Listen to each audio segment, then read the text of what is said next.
Channel पर मैं Rajendra advocate आप लोगों का स्वागत करता हूं।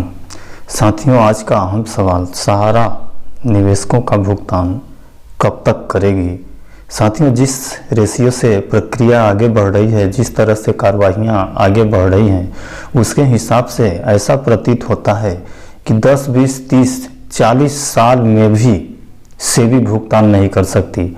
यानी जन्मों जन्मांतर अगर सेबी जिस पैटर्न पर चल रही है, सेबी की जो विचारधारा है, उसके हिसाब से भुगतान नहीं कर पाएगी। क्यों नहीं कर पाएगी? क्योंकि कोई निवेशक है ही नहीं। जिन दो कंपनियों को भुगतान करने के लिए सेबी नोटिफिकेशन जारी कर रही है, सेबी विज्ञापन जारी कर रही है, सुप्रीम कोर्ट आदेश दे रहा है, उसमें कोई निवेशक है ही नहीं है, उसका कोई इन्वेस्टर बचा ही नहीं है, तो वो भुगतान कैसे करेगी, कब करेगी और कब तक में कर पाएगी, जब कोई है ही नहीं। अब यहाँ पे मुख्य बात ये उठता है कि कन्वर्जन या नया स्कीम में इन्वेस्टमेंट। तो कन्वर्जन जो होता है, वो कन्वर्जन को सबसे पहले डिसाइड करना पड़ेगा माननीय सुप्रीम कोर्ट को कि कन्वर्जन कोई बदलाव नहीं है, कोई परिवर्तन नहीं है। कन्वर्जन एक प्रक्रिया है, जिस प्रक्रिया के तहत सहारा रियल एस्टेट और सहारा हाउसिंग में जो इन्वेस्टमेंट किए थे, उनका कन्वर्जन नहीं हुआ है, उनका री इन्वेस्टमेंट हुआ है। और री इन्वेस्टमेंट नई पॉलिसी में हुआ है। तो री इन्वेस्टमेंट तभी होता है जब पहले वाली पॉलिसी का भुगतान कर दिया जाता है। अब भुगतान स्वरूप सहारा के द्वारा 127 ट्रक प्रमाण सेबी के दफ्तर बंबई में भेजा गया था, लेकिन उस पर ध्यान नहीं गया, न तो सुप्रीम कोर्ट का गया, न हाई कोर्ट का गया। कुल मिला के भारत देश के निवेशक, भारत देश की राजनीति आज बहुत भारी प्रश्न चिन्ह उठता है। साथियों, प्रश्न चिन्ह इसलिए भी उठता है कि एक विदेशी रिसर्च संस्था जो अपने देश की नहीं है, अपने देश से लाखों किलोमीटर दूर स्थित है, वह विदेशी संस्था एक रिपोर्ट जारी करती है और उस रिपोर्ट से भारत में तहलका मच जाता है। भारत देश का लगभग 10 से 15 लाख करोड़ रुपए स्वाहा हो जाते हैं एक विदेशी कंपनी के रिसर्च से। तो हमारे देश की इकोनॉमी कितना मजबूत है, कितना स्ट्रांग है, क्या करना चाहिए हमारे यहाँ की जो संस्था है, संवैधानिक संस्था है, सेबी है, ईडी है, आरबीआई है, इनको जो करना चाहिए वो तो कर नहीं रहे हैं, जो नहीं करना चाहिए उनके पीछे हाथ धोकर पड़े हुए हैं। बताइए साथियों, बहुत दुख के साथ कहना पड़ रहा है कि अडानी ग्रुप का शेयर दिनों दिन रॉकेट की तरफ बढ़ता गया और साल 2 साल में 1000 नहीं 2000% का ग्रोथ कर लिया। उस ओर सेबी का ध्यान नहीं गया कि कैसे ये शेयर 6 महीना में 2000 गुना बढ़ गया, कैसे बढ़ा, इस पर सेबी का ध्यान नहीं गया। और वह अडानी ग्रुप ने भारत देश के उसी शेयर को गिरवी रखकर पूरे देश में एक तरह से करोड़ों लाखों रुपए का घोटाला किया। उस घोटाला की ओर ध्यान नहीं गया। जो सही कानूनी रूप से कानूनी प्रक्रिया का पालन करते हुए जो अपना कार्य कर रही है, देश के लोगों की आय को ऊंचा बढ़ा रही है, देश के लोगों को रोजगार दे रही है, ऐसी संस्था के पीछे पड़ी हुई है।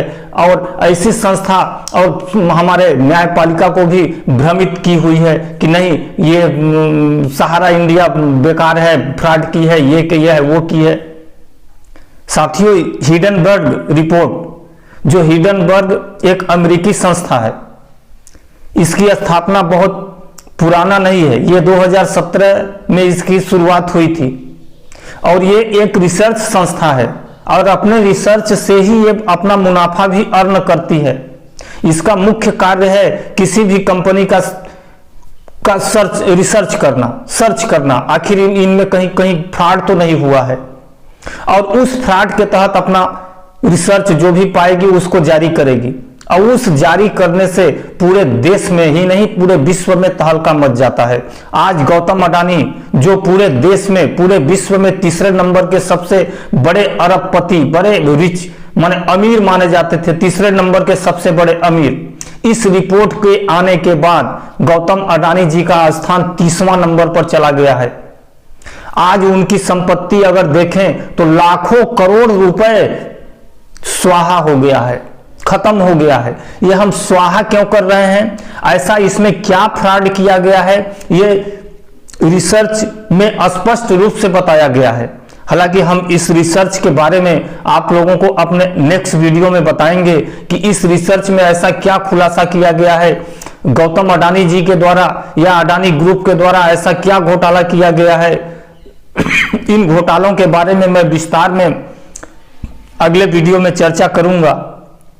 लेकिन आज मेरा सिर्फ कहना यह है कि सेबी जिस रूटीन पे चल रही है, जिस रास्ते पे चल रही है, वो रास्ता सही नहीं है। सेबी तत्काल सहारा इंडिया का जो भी पैसा बनता हो ब्याज सहित सहारा इंडिया को रिटर्न करे। और सेबी अगर भुगतान करना चाहती है तो जितने भी सहकारी सोसाइटी के मेंबर हैं, जितने भी सहकारी सोसाइटी के में लोग इन्वेस्ट किए हैं, उन सारे लोगों का इन्वेस्टमेंट करना चालू करे। क्यों?